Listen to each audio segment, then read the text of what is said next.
Well, and even if it's a blowout, because the Spurs aren't any good and OKC is, Right. they're going to keep both those guys on the floor at all times. They're going to be telling Yeah. their coaches, no, coach, keep me in. I want to go toe-to-toe with Wemby, or I want to go toe-to-toe with Chet. And I really don't think that they like each other very much. Not to say they don't respect each other's games, but they really think that each one of them is the most unique, dominant player out there. And I think Chet is finding it to be a cause of great disrespect that Wemby is getting so much more hype than him. And Chet's got, listen, Wemby is a competitor. Wemby cares about winning. But Chet has been at the cookout a lot longer than Wemby in this, like, in locker rooms in the U.S., right? Like, France is not the same as the U.S. in terms of, like, that killer mentality, right? No shade to France. No shade to Wemby. But Chet has, like, an additional layer of an edge to him, given how he plays and the disrespect that I think he feels. So what you see on the court between them, Chet just hit a big-time pull-up three in Wemby's face right there and pushed him out of the way afterwards. It's very physical. It's very aggressive. It's like a very much a mano-a-mano, everyone clear out. It's going to be us one-on-one, which is exactly what you want to see. And the fact that it's coming from guys over 7 feet tall makes it something that we've never seen before, and it's just getting started. That still just doesn't seem like good enough value to me, like hovering around kind of that 15-1 area, because we know what a banged up Joel Embiid looks like. And given how dominant the Celtics have been this year, and the Bucks are starting to look a little bit better on the defensive end, and the Cavs are healthier, and if the Knicks ever get healthier, it just feels like, even with the Sixers having this version of Joel Embiid back, like if you could tell me Joel Embiid's going to come back and then just be the MVP favorite type of talent again, then yeah, this is absolutely money or value to smash. But when you look at the rest of the East, I just, like, unless that thing was going to shift into like 17, 18, 19 to 1, I would probably steer clear of it. Talk me into feeling okay about my Knicks after what happened again tonight. Is there any hope? It's not even a betting question, Trista. I felt good about this team. Everybody's getting hurt. I feel like we can't have nice things. Is there hope, at least when the playoffs start, that this team could be healthy, that we could at least have a meaningful playoff run this year? I don't feel good right now after what the Warriors did to him at the Garden tonight. Talk you into the Knicks being a contender. This is how it goes down. Number one, okay. OG Anunoby is totally fine, totally healthy. They were taking precautions with his elbow, and everything is right in Anunoby land.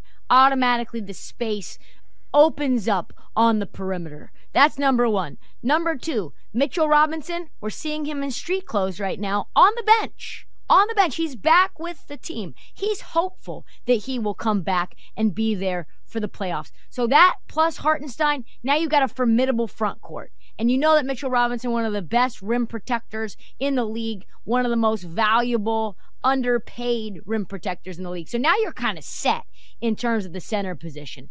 You add in Julius Randle. Julius Randle, he says he may need surgery, but he's hopeful he doesn't. Julius Randle is usually, by this time of year, about as wrung out as a dish rag. But no, he's been sitting on ice, Ashu.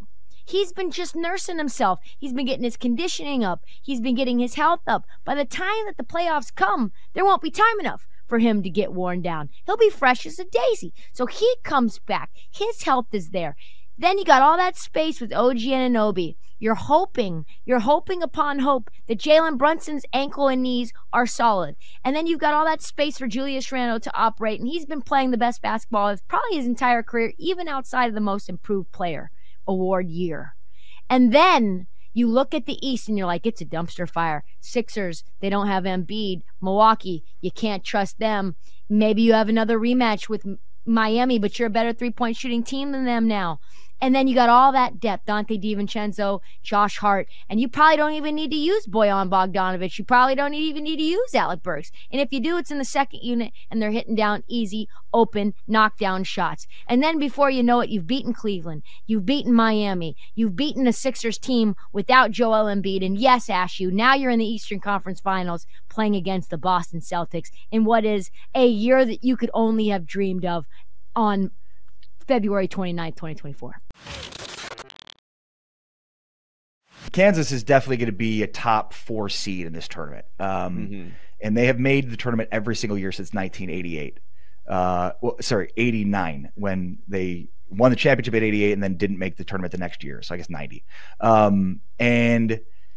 The thing about them is, like, there's just not much depth, and it's a weird place for Kansas basketball to be, almost as much as it's weird for Oklahoma to be recruiting a quarterback from UCF. Like, Oklahoma historically has been able to recruit the top of the top quarterbacks. So for, like, Oklahoma to be finding a quarterback at UCF, like, that's weird. And it's weird that Kansas, who recruits at the top of the sport, finds itself in position to not have depth. But that's where they are. They basically go 5 deep. Nick Timberlake was a huge offseason transfer portal addition. Timberlake chose from Towson, sharpshooter, 40% three-point shooter in his career, chose KU over UConn. And it's funny because UConn ended up with Cam Spencer, and this dude's averaging 16 points a game, but one of their best players. And meanwhile, Nick Timberlake has just been really bad, and it's been inexplicable. And then you start to look at what Dalton Knecht is doing at Tennessee, and it's it just shows you how much of a crapshoot in some ways the transfer portal can be. And so they had Arterio Morris, who is a former 5-star from Texas. Now, they took a risk on him because he had some legal issues coming out of Texas, and then got into more legal issues, sexual assault. I don't want to try to sugarcoat legal issues, sexual assault that Arterio Morris was involved with, and KU was on him even when there was some things going on with that. So it was their fault for recruiting him. They brought him in, and then something else happened, and he was gone.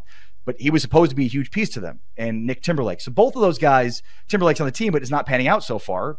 And and Arterio Morris was supposed to be a big piece to theirs. So it's a long way to say, KU is always going to be in position to win a national championship, but I just don't know that they're elite in any one thing. And I'll the number one reason for me to be sort of pessimistic about my alma mater heading into the tournament is, DeJuan Harris has been an elite point guard in college basketball for many years. We saw him be the best player, one of the best players, one of the most important players on a national championship team a couple of years ago. He's been a shell of himself this year. I'm not sure what's wrong with him mentally. Something's going on with him, but he is used to being an elite defensive player that is really good offensively and just does so much in terms of distributing and making everything happen on offense. And defensively, he's just not been as locked down. And he and McCullough together, that's what I think gave a lot of people optimism preseason that this team could win a national championship. And they just haven't been that dynamic duo in terms of their backcourt defense that we expect them to be. With McCullough, it's been injury and in our lineup, and with Harris, it just has been the same. So the personnel is such that you'd think, based on the players they have, guys that you've heard of that have won national championships at Kansas, that they should be. But it's at this point, you kind of see what they are, and you'd almost expect them to be something they haven't been yet if you want them to be a national championship team. They played at a high level, and I mean, look at their non-conference. They beat UConn. They beat Tennessee. They beat everybody except for Marquette. So they had a ridiculously difficult non-conference and looked like a national championship team, but they just have not. Iowa State and Kansas have had the inverse, preseason or non-conference and conference. Iowa State played nobody in the non-conference and has been great in the conference. Kansas had a really difficult non-conference schedule, and they've not been as good in the conference slate.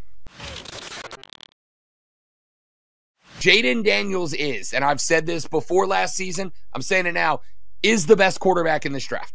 I think he's got more potential than Caleb Williams does. I think he's got a better head on his shoulder. I think he's tougher, and I think he can make all the same throws and run better than Caleb Williams. Drake May, I'm intrigued. I kind of see him like Justin Fields. Like, I think his roof is probably pretty good quarterback, probably not great.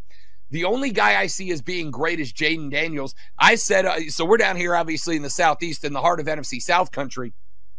And I said on my show back at the beginning of this week, guys, if Atlanta ends up, and this is what I do if I was Atlanta, we all have heard New England looking to trade out at 3. I would go to 3. I would hope that Washington goes with Drake May. It is smoke screen season. No reports you hear right now mean a damn thing when it's all said and done. But I'm hoping Washington goes Drake May. I'm hoping I'm getting Jayden Daniels, and I'm going to call the shot. If Jayden Daniels ends up in Atlanta, the Falcons will win the NFC South next year. That's how good I think this cat's going to be.